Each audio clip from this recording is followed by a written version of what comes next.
the American administration of Donald Trump not taking part in the G20 is to communicate a message of seeking to punish our country. But unfortunately, the reasons they have chosen to punish us economically are incorrect, and they are lies and fabricated. If they use the question of the genocide, the President of America goes to Miami and says things are horrible there and things are bad there, and say that we are a communist country. We are not a communist country.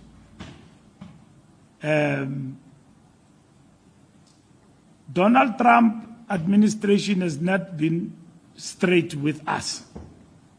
When President Ramaphosa went there, they raised the issue about the killings in the farms, and then they played a video of Julius Malema. That's where it ended.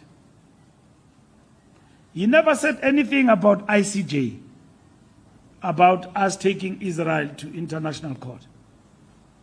He never said there where we saw him there that he's got a problem with our policies. Expropriation of land and all of that.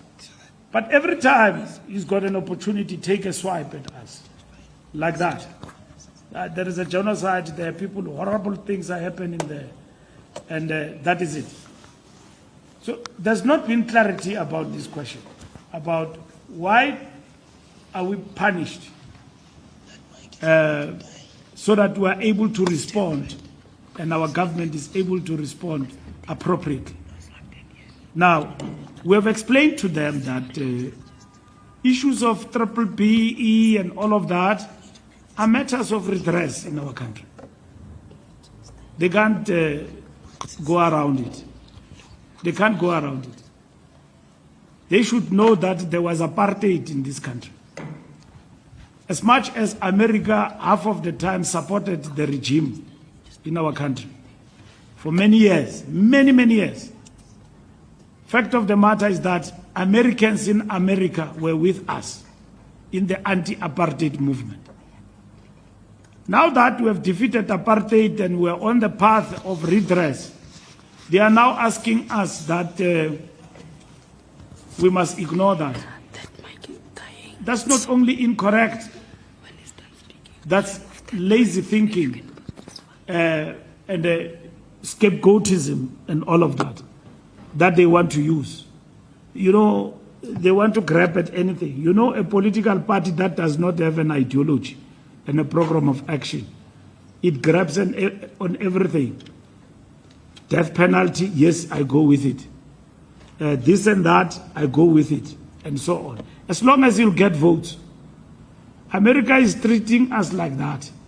It is not coming to us with clarity.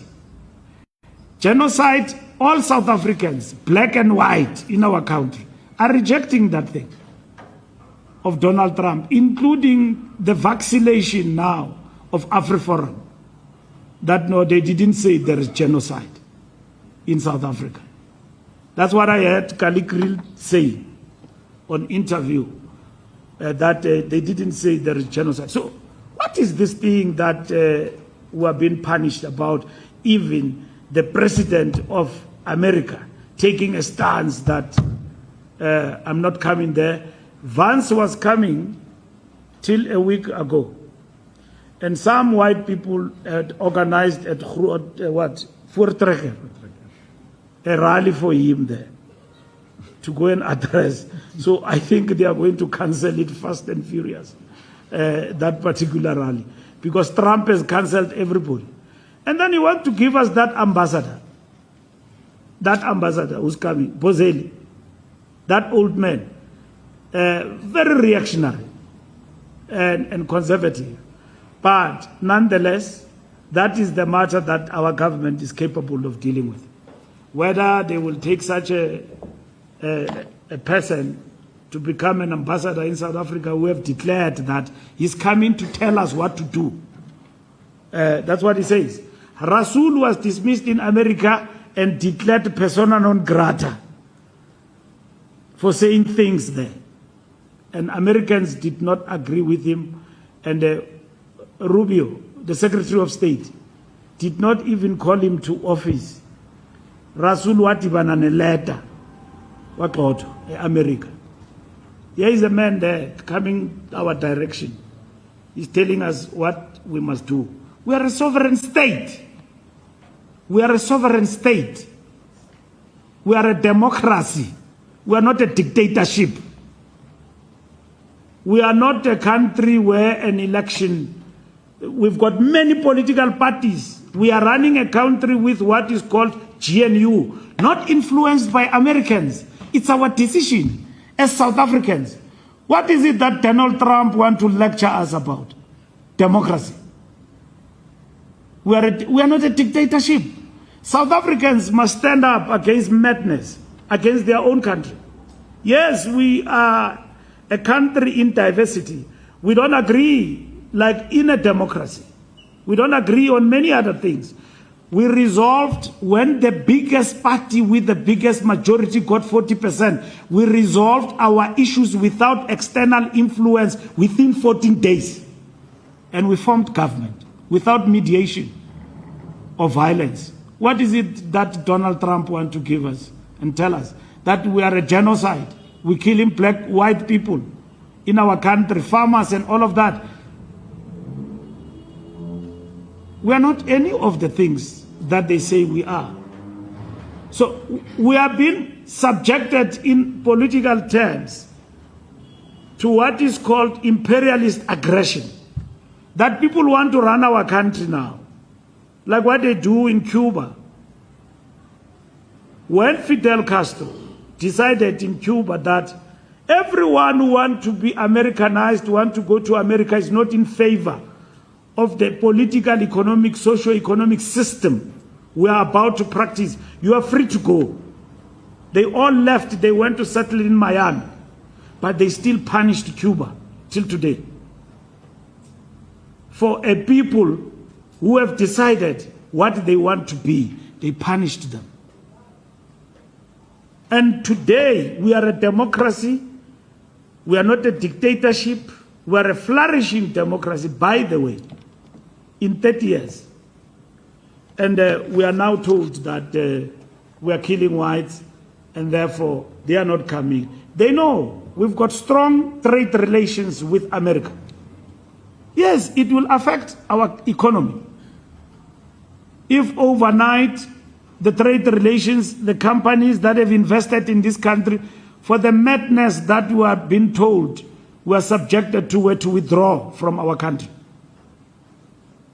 As the ANC, we will not be threatened about sanctions. We are the movement. We are the leadership here in this country. We live in a democracy. To be punished and singled out for economic sanctions by Donald Trump and thinking that we will abandon our ideas because of that, we've been there before. We are ready for that.